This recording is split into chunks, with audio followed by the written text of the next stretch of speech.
Chers web auditeurs, bonjour et bienvenue sur No Name TV, l'émission qui ne porte pas de nom.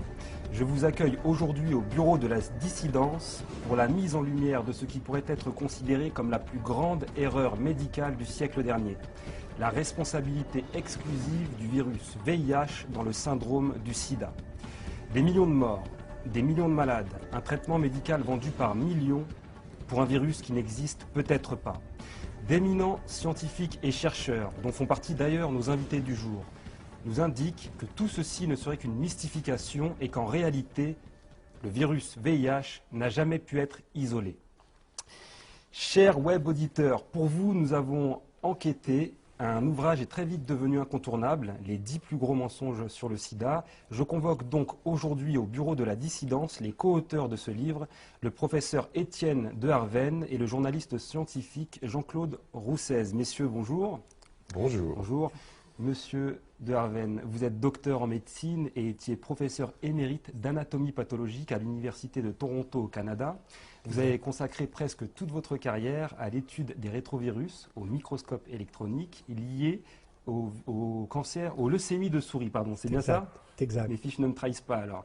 Monsieur Roussez, vous êtes donc journaliste et auteur scientifique. Vous avez publié entre autres de nombreuses études relatives aux applications médicales des hautes technologies. C'est parfaitement exact. Alors messieurs, juste avant de revenir sur quelques-uns des plus gros mensonges sur le sida, je me permets sous votre contrôle de redéfinir des termes qui, à force d'être ressassés, se confondent ou perdent leur sens dans notre inconscient collectif.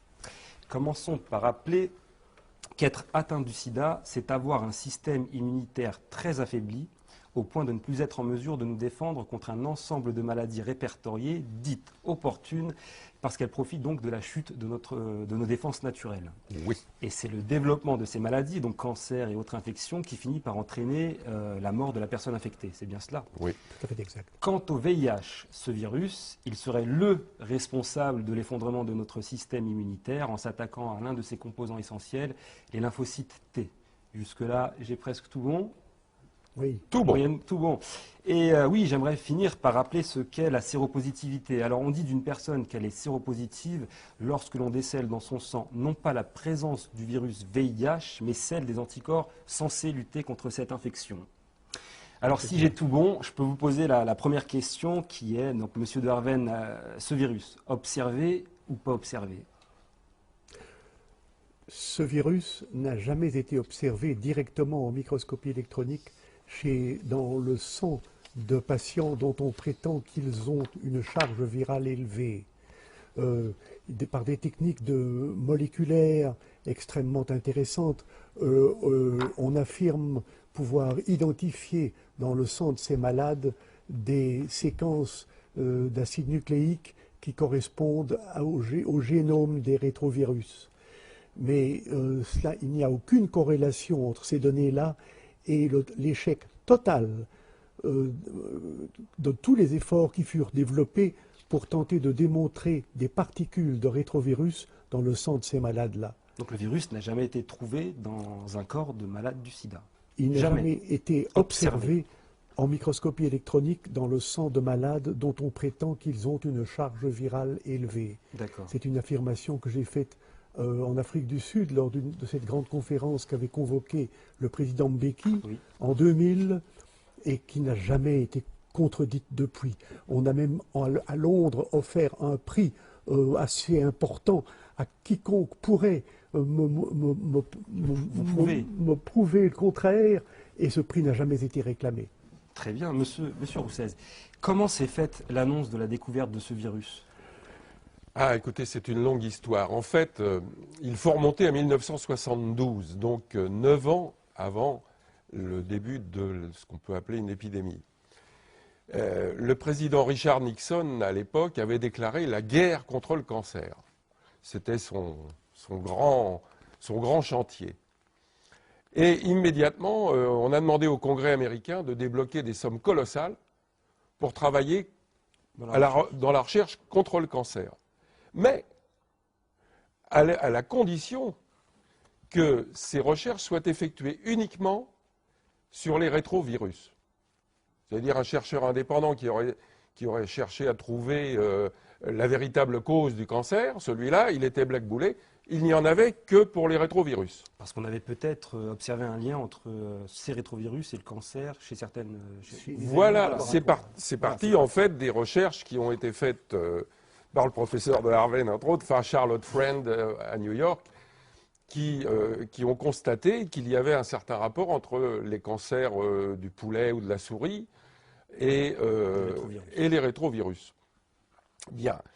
En 1981, quand apparaissent les premiers cas de ce qui s'avérera être ensuite le sida, on a essayé de faire passer du cancer à une nouvelle maladie. Je m'explique. Oui.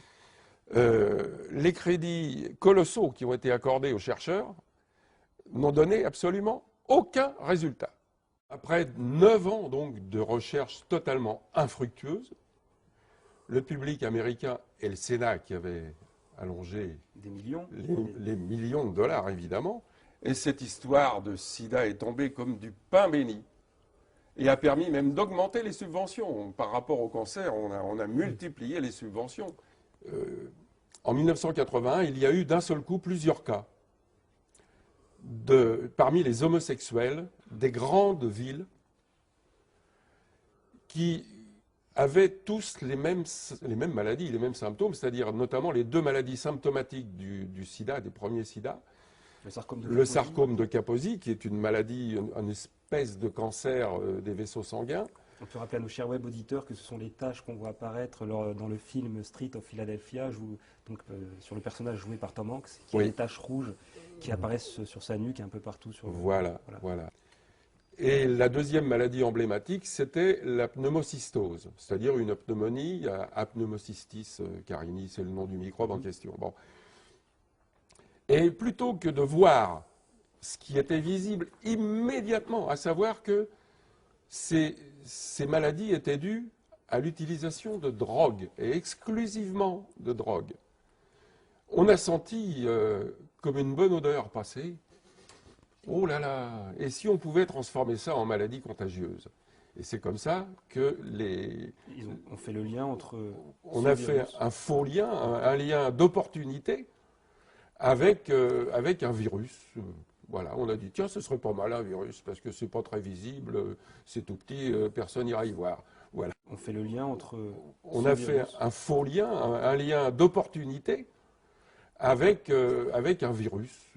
Voilà, on a dit, tiens, ce serait pas mal un virus, parce que c'est pas très visible, c'est tout petit, personne n'ira y voir. Voilà. D'accord. Et ce virus, justement, parce qu'il y a une annonce de la découverte de ce VIH, il s'est fait par qui? Je crois que c'est le professeur Gallo aux États-Unis, en collaboration avec le professeur Luc Montagnier, donc français. C'est bien ça, parce qu'il y a bien... Voilà, alors, dans le labo de Luc Montagnier à l'Institut Pasteur, en 1983, on a, semble-t-il, découvert ce qui semblerait être un virus. Je n'irai pas plus loin. Et l'année suivante, en 1984, Robert Gallo, en utilisant un échantillon provenant de l'Institut Pasteur, a lui-même fait une prétendue découverte de virus. Mais ce n'est pas Gallo qui a annoncé ça comme étant la responsabilité du sida. L'annonce a été faite officiellement dans une conférence de presse par Margaret Heckler, secrétaire d'État à la santé, et non pas par les scientifiques eux-mêmes.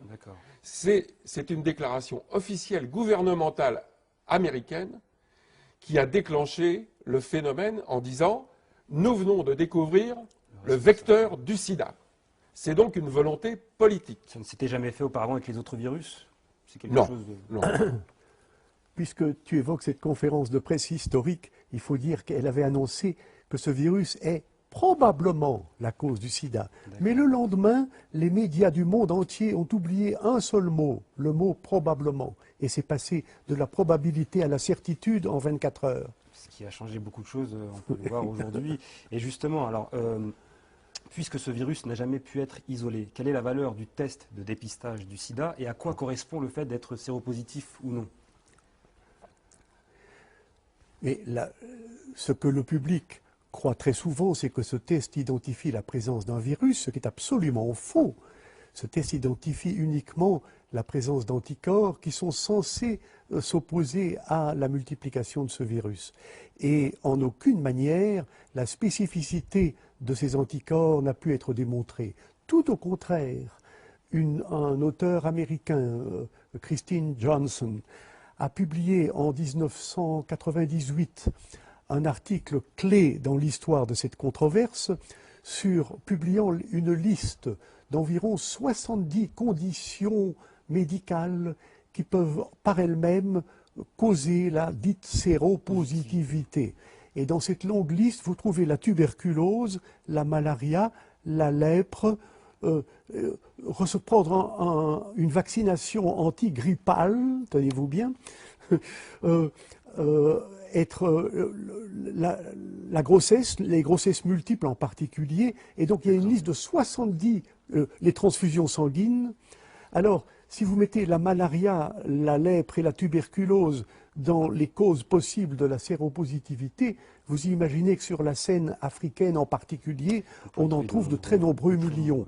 Donc ce test n'a strictement aucune valeur, a uniquement permis de terroriser la population du monde entier et de justifier d'une façon qui ne peut être mieux caractérisée que celle d'un génocide pharmacologique, a semblé justifier la prescription à tous ces patients séropositifs de médicaments d'une toxicité tout à fait mortelle. En gros, donc, c'est assez effrayant ce que vous nous dites, parce que, si j'ai bien compris, toutes les personnes dites séropositives à qui l'on prescrit des traitements très lourds sont des individus sains. Eh oui. Très bien. Ça fait froid dans le dos. Dans cette histoire de sida, il y a eu deux phases. La première phase avec des vrais malades, c'est-à-dire des gens qui étaient atteints d'immunodépression. Il y a des gens immunodéprimés qui n'ont plus de système immunitaire, ceux-là, on les soigne. Bon. Mais le plus honteux dans cette histoire de sida, c'est le fait d'avoir justement inventé ces tests de séropositivité qui ont permis de classer parmi les malades des gens qui sont parfaitement sains. Et là a commencé le gros génocide. Et justement, les fabricants de ce test nous précisent-ils que celui-ci n'est pas fiable, en fait? Ah oui, en long, en large et en travers. Il suffit de lire la notice. Dans la notice, c'est indiqué. Oui. J'ai cru comprendre qu'une même personne pouvait être séropositive à Paris et séronégative à Sydney en fonction des lieux. Tout à fait exact. Donc, ça aussi, c'est assez... Oui, en Afrique noire, il suffit de 2 bandes, 2 protéines sur les 10 caractéristiques du prétendu virus. Il suffit d'avoir 2 bandes positives pour être classé comme séropositif. En France, il en faut 3. En Australie, il en faut 4 même. Donc, si jamais vous trouvez malade en Afrique, vous faites un petit saut en avion jusqu'en Australie et vous vous retrouvez sain d'un seul coup. Et ce test n'est pas applicable en Grande-Bretagne. Il est considéré comme tout à fait non significatif. Alors justement, par rapport au traitement, donc le seul qui a existé dès le départ, c'est l'AZT, c'est bien ça? Voilà. C'est un antirétroviral. L'AZT est un médicament qui avait été étudié dans le cadre de la lutte contre le cancer. Et puis, il s'est avéré que, comme on a l'habitude de faire des tests sur les souris, que toutes les souris crevaient. D'accord. Bon. Donc, on a absolument refusé, et catégoriquement refusé, que ce médicament soit mis sur le marché. Il est resté donc dans les placards. Jusqu'au jour où, la pression montant, les gens réclamant à grands efforts de panneaux, on veut un traitement, on veut un traitement, on a ressorti ça du placard en disant, ben, ça fera l'affaire. Et on a ressorti l'AZT. Alors comment ce poison a-t-il pu obtenir une autorisation de mise sur marché, justement? En quelques semaines. On n'a jamais eu une approbation de mise sur le marché d'un médicament aux États-Unis avec une précipitation pareille. C'est absolument scandaleux. Ça supporte bien tout ce que tu viens de raconter, mais le cas des hémophiles séropositifs est extrêmement caractéristique. Oui. La mortalité des hémophiles séropositifs a été étudiée dans le Royaume-Uni, en particulier entre 1980 et 1992. Dans toutes les années initiales, jusqu'en 86-87, ce taux de mortalité des hémophiles séropositifs était extrêmement stable. En 87, on a commencé à les traiter avec des hautes doses d'AZT et la mortalité est montée en flèche. La courbe va comme ça. 87. Il n'y a pas de preuve plus frappante de l'extrême toxicité de ce médicament et du fait que les hémophiles ne mourraient jamais du VIH, mais sont très souvent morts de l'intoxication par cette drogue extrêmement dangereuse. Alors justement, au sujet de ces traitements, j'aimerais que l'on regarde ensemble cette vidéo de l'interview du prix Nobel co-découvreur du VIH, monsieur Luc Montagnier. Alors justement, au sujet de ces traitements, j'aimerais que l'on regarde ensemble cette vidéo de l'interview du prix Nobel co-découvreur du VIH, monsieur Luc Montagnier.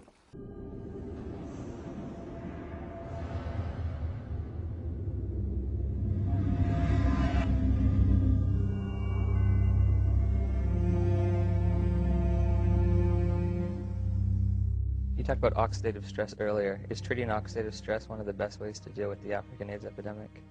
I think this is one way to approach, to decrease the rate of transmission, because I believe HIV, we can be exposed to HIV many times without being chronically infected. Our immune system could get rid of the virus within a few weeks if you have a good immune system. And this is the problem also of African people. Their nutrition is not very equilibrated. They are in oxidative stress, even they are not infected with HIV. So their immune system doesn't work well already. So it's prone, it can, allow HIV to get in and persist. So there are many ways which are not the vaccine, the magic name, the vaccine. Many ways to decrease the transmission just by simple measures of nutrition, giving antioxidants, proper antioxidants, hygiene measures, fighting the other infections. So they are not spectacular, but they could, decrease very well the epidemic to the level they are in Occidental countries, So, Western countries. if you have a good immune system, then your body can naturally get rid of HIV. Yes. Oh, interesting. Do you think we should have more of a push for antioxidants and things of that nature in Africa than antiretrovirals? We should push for more, a combination of measures, antioxidant by nutrition, advice and nutrition, fighting other infections, malaria, tuberculosis, parasitosis. Most children have worms. Education, of course, genital hygiene for women and men also. Very simple measure, which not very expensive, but which could do a lot. And this is my worry about the many spectacular action. Of course, there are global funds to buy drugs and so on, Bill Gates and so on, for the vaccine. But those kind of measures are not very well funded, not funded at all, or they are, it really depends on the local government to take conscious of this, but local government, they take advice of the scientific advisor from the international institutions, and they don't get this kind of advice very often. There's no money in nutrition, right?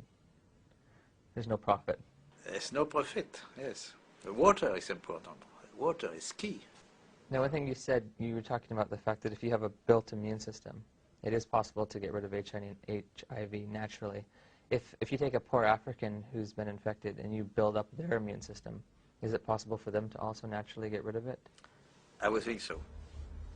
Okay. Messieurs, cette vidéo a de quoi donner des frissons dans le dos. Le co-découvreur du VIH, prix Nobel, nous indique en gros que l'on pourrait guérir du sida en dormant mieux ou en se préparant des repas un peu plus coquets. Donc je me permets de le dire un petit peu comme ça parce que des millions de malades chaque jour avalent des traitements très lourds pour nous entendre dire aujourd'hui qu'il suffirait presque de se laver les mains 5 fois par jour. Quelle a été votre réaction? Dites-moi. Si vous regardez le Nexus du mois de janvier, il y a, sous la plume d'un journaliste scientifique qui a très largement contribué à tout ça, et qui est M. Jamel Tahi, Oui. Il y a des remarques extrêmement précises. Qui avait réalisé un documentaire Oui, il est passé sur Arte. c'est ça, il y a quelques années. Oui, déjà. mais il faut regarder le numéro de janvier de Nexus pour lire ce que Jamel Tahi a dit au sujet de cette interview, de ce vidéo que l'on a vu récemment. D'accord. Donc ça ne vous choque pas particulièrement par rapport à l'intégrité scientifique de nous entendre dire aujourd'hui par cette personne que... Je dirais que le professeur Montagnier avait déjà très souvent, comment dirais-je, secoué l'opinion par des affirmations qui étaient surprenantes. Par exemple, l'existence de cofacteurs. D'accord. Il dit oui, le VIH c'est peut-être important, mais il y avait aussi les cofacteurs. Et il n'a cessé de parler de cela. En 2003, nous avions une très grande conférence au Parlement européen à Bruxelles, à laquelle il participait, et moi aussi. Et dans sa présentation, il a largement envisagé l'effet du stress oxydatif comme cause probable de certaines grandes dépressions immunitaires. Ça n'avait plus grand-chose à voir avec le VIH. Donc, nous avions déjà une certaine préparation à entendre le professeur Montagnier exprimer des opinions qui ne sont pas d'une rigidité absolue comme de la part de tant d'autres, Gallo et tout ça, et tout son groupe. Tout son groupe, très bien. Si vous voulez, je me pose une question. Est-ce que le professeur Montagnier ne ferait pas partie de la dissidence? Peut-être, on l'invitera. Vous pensez qu'il viendra? Depuis qu'il a eu son prix Nobel, il peut difficilement revenir en arrière. C'est ça le problème. Et pour prendre l'exemple alors du continent qui serait le plus touché par le sida, l'Afrique, les Africains se meurent-ils de toute autre chose depuis des années, en fait? Mais écoutez, la situation en Afrique est tellement différente. Les problèmes de santé publique en Afrique sont monumentaux, mais tournent essentiellement autour de l'absence d'hygiène, de la malnutrition et des grandes maladies tropicales bien connues comme la malaria, la lèpre et pour eux la tuberculose également. Tout ça est maintenant rebaptisé du nom de sida. Ce n'est pas pour être choquant que je dis cela, mais mon analyse serait de dire qu'il n'y a pas d'épidémie de sida en Afrique. Il y a d'immenses problèmes de santé publique auxquels on attache l'étiquette de sida, probablement pour satisfaire la voracité des compagnies pharmaceutiques qui cherchent à ouvrir des nouveaux marchés, mais en fait, il n'y a pas de vrai sida en Afrique. Je sais que c'est extrêmement choquant d'entendre cela, mais ça tourne essentiellement autour des problèmes d'hygiène publique, de malnutrition et des grandes maladies tropicales bien connues. Et au sujet de l'Europe, des études ont prouvé que des couples sérodiscordants, donc dont l'un serait séropositif ou non, ne se transmettaient pas le virus sur des périodes de 7, 8, 10 ans, si j'ai bien compris. Et d'autres études montrent que parmi les prostituées, seules celles qui se droguent sont touchées, et que dans la communauté homosexuelle sont touchés ceux qui mènent une vie décadente et qui se droguent eux aussi. Oui. Aurait-on affaire à un virus sexiste, homophobe, raciste ou... C'est une des raisons qui font que c'est impossible. On dirait que le virus s'attaque de préférence aux hommes en Occident et à égalité quasiment femmes-hommes en Afrique. Bon, c'est jamais qu'un virus. Rappelons-le, le virus n'est pas un matériel vivant. Ça, c'est très important. Ce n'est pas une bactérie. Un virus, c'est un assemblage de protéines et c'est tout. Inerte. Inerte. Avec un bout d'ADN, c'est incapable de se défendre tout seul. Hein? Donc, oui, vous voulez dire que de là à choisir en fonction des continents, hommes ou femmes... C'est impossible. C'est lui attribuer une intelligence qu'il est loin de pouvoir avoir. Hein? Bon. Alors donc, il y a ça, il y a ce problème donc, de parité homme-femme qui n'existe pas en Occident et qui existerait en Afrique.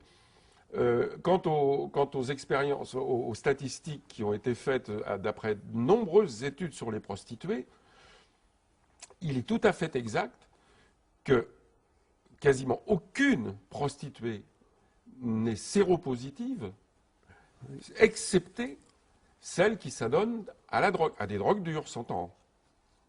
Voilà. Il est bien évident que la prétendue contagiosité du sida est totalement incompatible et par les rapports sexuels, est totalement incompatible avec le fait que les prostituées n'ont pas de sida. et ce fait refuse d'être reconnu par toute l'orthodoxie du sida. Mais dans le livre que nous avons fait ensemble, Oui, que je peux présenter là à il y a pas l'occasion. mal, il y a Alors, pas voilà, mal c'est de ce- références qui illustrent le fait que des études épidémiologiques faites en Thaïlande, en Afrique, en Italie, en Allemagne, aux États-Unis, Oui, que je peux présenter là à il y a pas l'occasion. mal, il y a Alors, pas voilà, mal c'est de ce- références qui illustrent le fait que des études épidémiologiques faites en Thaïlande, en Afrique, en Italie, en Allemagne, aux États-Unis, Canada. sont toutes concordantes pour démontrer que les prostituées n'ont pas le sida. Alors si c'était une maladie infectieuse, il est évident qu'elles en seraient les principales victimes. Et là, vous précisez que de Maintenant, nombreuses cela ne études veut, l'ont prouvé. cela C'est ne qui- veut Oui. surtout pas dire, et j'en profite peut-être pour souligner un point très important, les dissidents dont nous sommes sont totalement en soutien de toutes les campagnes de santé publique recommandant l'usage du préservatif dans la lutte contre les maladies réellement sexuellement transmissibles. C'est-à-dire, ça ne concerne pas le sida. Mais il est évident que nous nous abstenons totalement d'émettre la moindre remarque négative sur ces recommandations de santé publique qui portent sur les maladies donc réellement sexuellement transmissibles et qui est, au point de vue santé publique, une recommandation extrêmement importante. D'ailleurs, pour prouver l'inexistence de ce virus, un homme, le docteur Wilner, en direct sur une chaîne espagnole, s'est inoculé du sang d'un hémophile sidéen. Que vous inspire cet acte? J'ose pas vous demander si vous seriez capable de le faire, enfin si vous le feriez vous-même, mais... On me l'a proposé une fois et j'ai répondu que non, parce que je n'accepte pas que quelque chose rentre dans mon corps d'une manière impromptue. D'accord. Mais qu'en revanche, Vous j'étais êtes prévenu. prêt à faire l'amour avec des séropositives autant de fois qu'il Ah le d'accord, faudra. bah, bon, Voilà. j'imagine qu'il doit y en avoir beaucoup. Non, Robert Wilner, effectivement, a fait cette expérience, mais il est tellement persuadé, et à juste titre d'ailleurs, qu'il ne risquait rien, qu'effectivement, il y est allé la fleur au fusil. D'accord. Et il n'a rien depuis. Il n'a rien bien depuis. sûr. Ben non, Bon. pensez-vous. Enfin, Donc, messieurs, si j'ai bien compris, voilà près de 30 ans de recherche, d'efforts, pour n'aboutir en 2010 à aucun traitement curatif, aucun vaccin, aucune prédiction épidémiologique vérifiable. Quels sont les espoirs? alors, écoutez, du côté vaccin, On a quelque chose. Je voudrais souligner ces Oui. 3 points que vous venez de faire avec une grande précision pour indiquer que, étant donné cette évidence-là, il est grand temps d'avoir le courage de se demander si l'hypothèse de départ était exacte ou fausse. Et je crois qu'il est urgentissime de réaliser que l'hypothèse de départ était fondamentalement fausse. Très bien. Vous n'êtes pas les seuls à le dire. Je crois que vous êtes président d'un groupe international. J'ai été non? président jusqu'en 2008. Je sais. Mon terme était de 3 ans. D'accord. J'ai été président entre 2005 et 2008 du groupe Rethinking AIDS, qui est essentiellement basé en Californie. Très bien. Qui regroupe de nombreux Et scientifiques. Ouais. tous ceux qui sont intéressés par le programme d'aujourd'hui et qui connaissent bien l'anglais devraient ne pas manquer d'ouvrir sur Internet le site de ce groupe dont j'ai été président. Et ce site est donc www.rethinkingaids.com. Et il y a énormément de matériel là-dedans, y compris couvrant une réunion très importante qui s'est tenue à Oakland, en Californie, en novembre dernier, à laquelle j'ai participé, et dont vous pouvez trouver de très larges extraits dans ce site, dont je recommande très fort la visite à tous les anglophones qui nous écoutent. Très bien. Et les espoirs alors? alors, Ces fameux au niveau des espoirs. vaccins, c'est peine perdue. C'est même pas la peine d'y penser. Et pour une raison bien simple.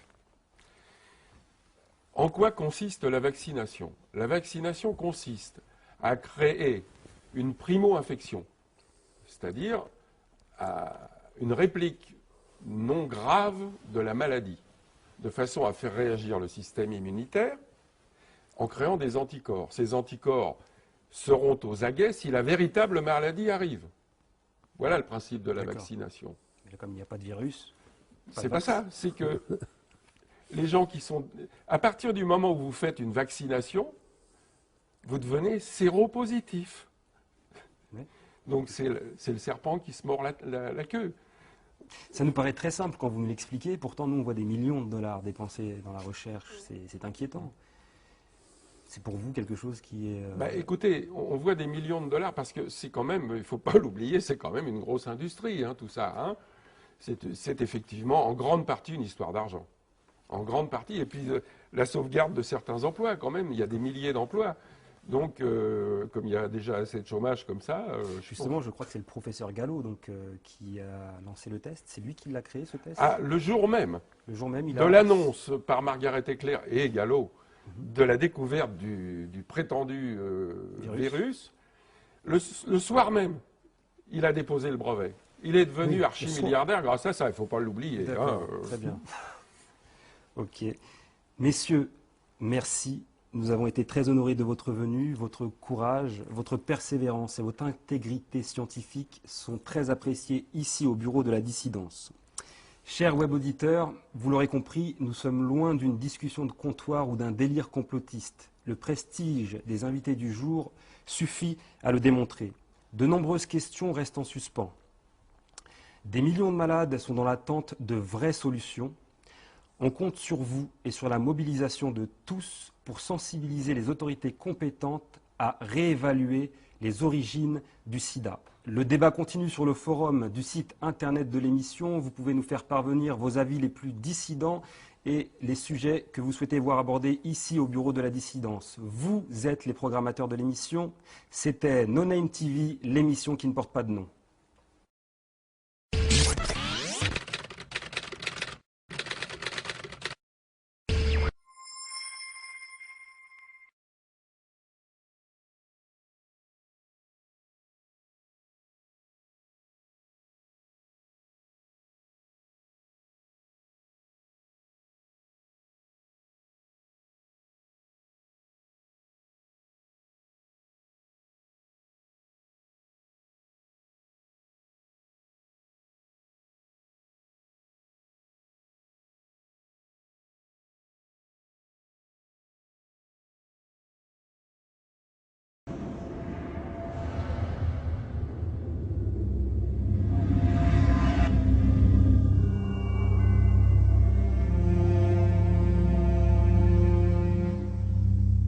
You talked about oxidative stress earlier. Is treating oxidative stress one of the best ways to deal with the African AIDS epidemic? I think this is one way to approach, to decrease the rate of transmission, because I believe HIV, we can be exposed to HIV many times without being chronically infected. Our immune system could get rid of the virus within a few weeks if you have a good immune system. And this is the problem also of African people. Their nutrition is not very equilibrated. They are in oxidative stress, even they are not infected with HIV. So their immune system doesn't work well already. So it's prone, it can, allow HIV to get in and persist. So there are many ways which are not the vaccine, the magic name, the vaccine. Many ways to decrease the transmission just by simple measures of nutrition, giving antioxidants, proper antioxidants, hygiene measures, fighting the other infections. So they are not spectacular, but they could, decrease very well the epidemic to the level they are in Occidental countries, Western countries. If you have a good immune system, then your body can naturally get rid of HIV. Yes. Oh, interesting. Do you think we should have more of a push for antioxidants and things of that nature in Africa than antiretrovirals? We should push for more, a combination of measures, antioxidant, but nutrition, advice and nutrition, fighting other infections, malaria, tuberculosis, parasitosis. Most children have worms. Education, of course, genital hygiene for women and men also. Very simple measure, which not very expensive, but which could do a lot.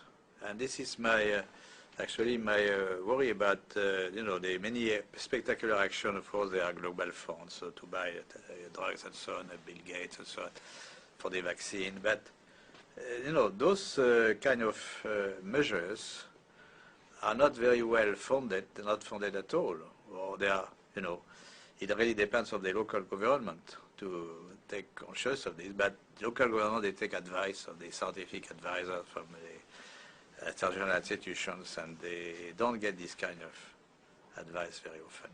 There's no money in nutrition, right? There's no profit. There's no profit, yes. The water is important.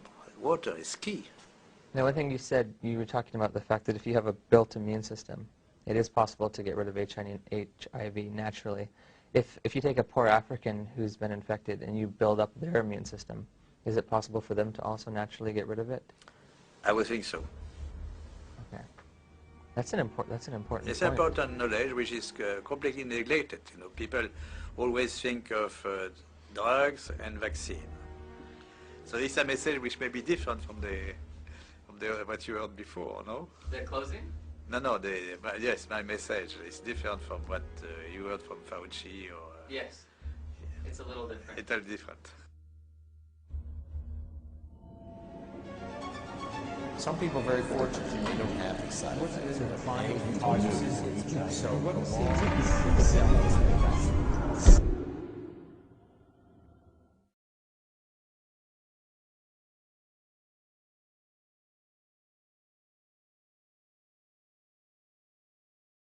Pour éviter de pratiquer la langue de bois à propos du sida, j'ai invité ce soir le professeur Étienne de Harvan.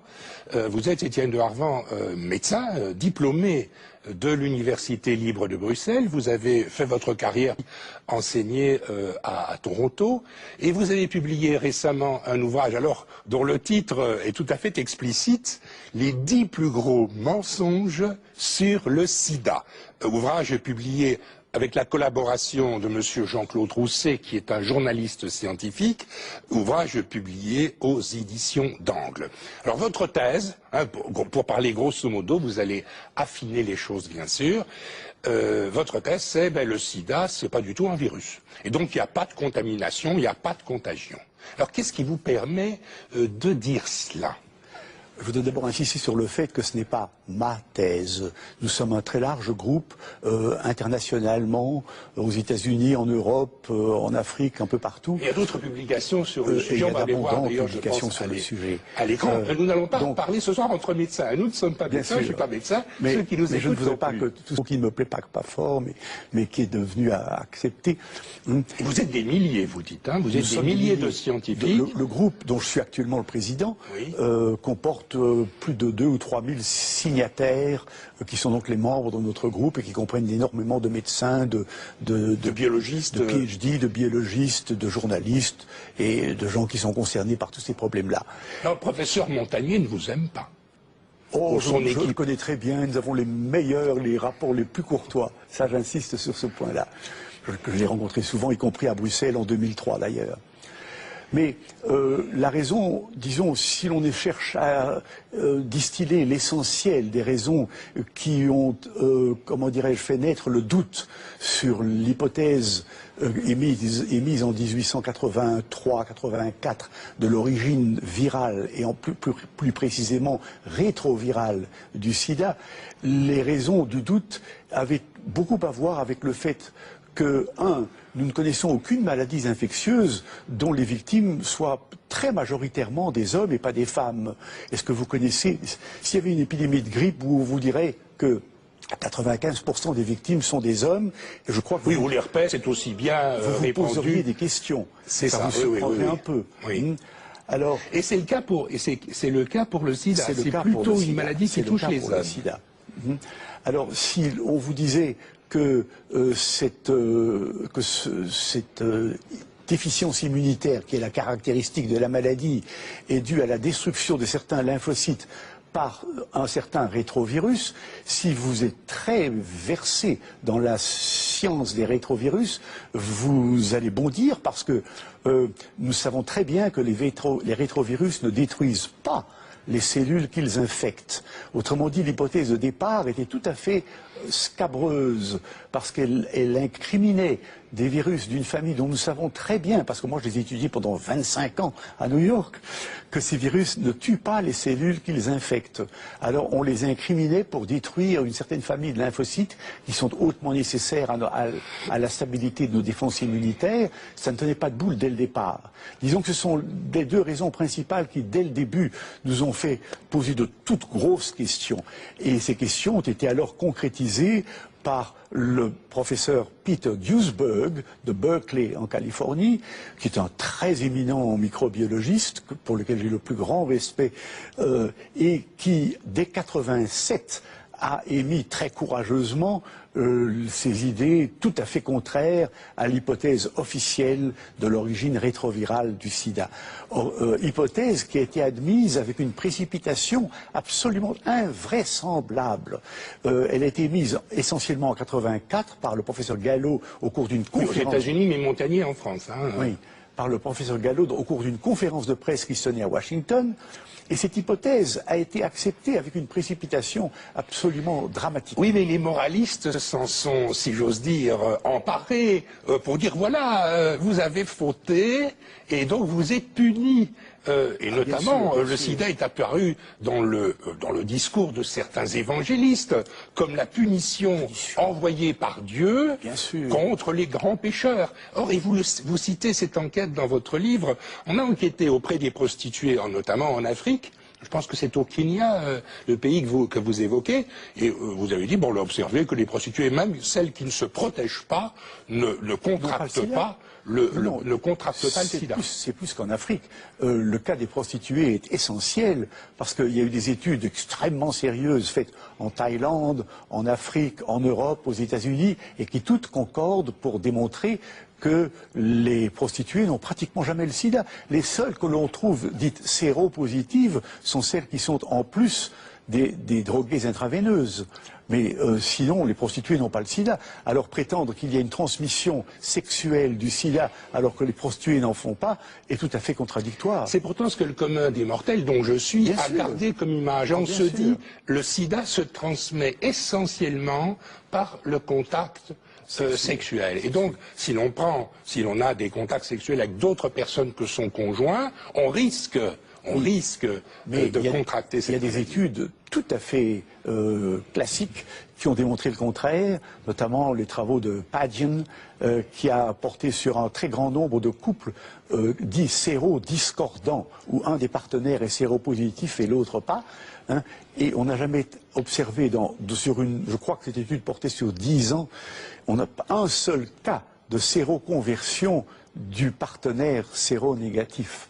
Donc, il n'y a pas non plus de lien immédiat ou automatique entre la séropositivité de la mère et l'état de santé de l'enfant. L'enfant ne contracte pas nécessairement le sida si sa mère est séropositive. Mais les enfants naissent avec les anticorps de leur mère, nous savons tous cela, pour toutes les maladies infectieuses, et il est tout à fait normal qu'un enfant naisse d'une mère séropositive avec des anticorps correspondants, mais ça n'a aucune signification. D'ailleurs, ce test des anticorps est responsable d'une immense partie de la mésinformation au sujet de cette maladie, parce que nous connaissons une liste d'environ 70 conditions médicales qui confèrent la séropositivité et qui n'ont très strictement rien à voir avec le supposé VIH. Il y a par exemple la tuberculose, la malaria, la lèpre. Toutes sont capables de conférer la séropositivité. Alors quand vous pensez à ces 3 maladies-là et vous pensez aux problèmes de la santé publique en Afrique, vous imaginez qu'on en trouve beaucoup et que ça n'a pas nécessairement quoi que ce soit à voir avec ce prétendu VIH. Prétendu VIH dont je dois vous indiquer qu'on n'a jamais vu chez aucun malade du sida. Toutes ces belles images dont nos magazines sont absolument sursaturés ne montrent jamais des virus isolés directement d'un seul patient. En tout cas, on peut dire que le système immunitaire est parfois mis en cause, qu'il y a des déficiences immunitaires, et vous dites que ce n'est pas nécessairement un phénomène de contagion ou de contamination, ce sont d'autres causes, vous en avez évoqué quelques-unes. Je renvoie les personnes qui sont intéressées par le sujet à votre ouvrage, professeur de Harvard, intitulé « Les 10 plus gros mensonges sur le sida », livre paru aux éditions d'Angle. Je vous remercie d'être venu à notre émission d'aujourd'hui. J'espère qu'on va se retrouver pour une émission un peu plus longue et je vais pouvoir vous donner un contradicteur. Ce sera extrêmement intéressant. On se retrouve dans les prochains mois. Madame, mademoiselle, monsieur, merci beaucoup. À très bientôt et bonne nuit.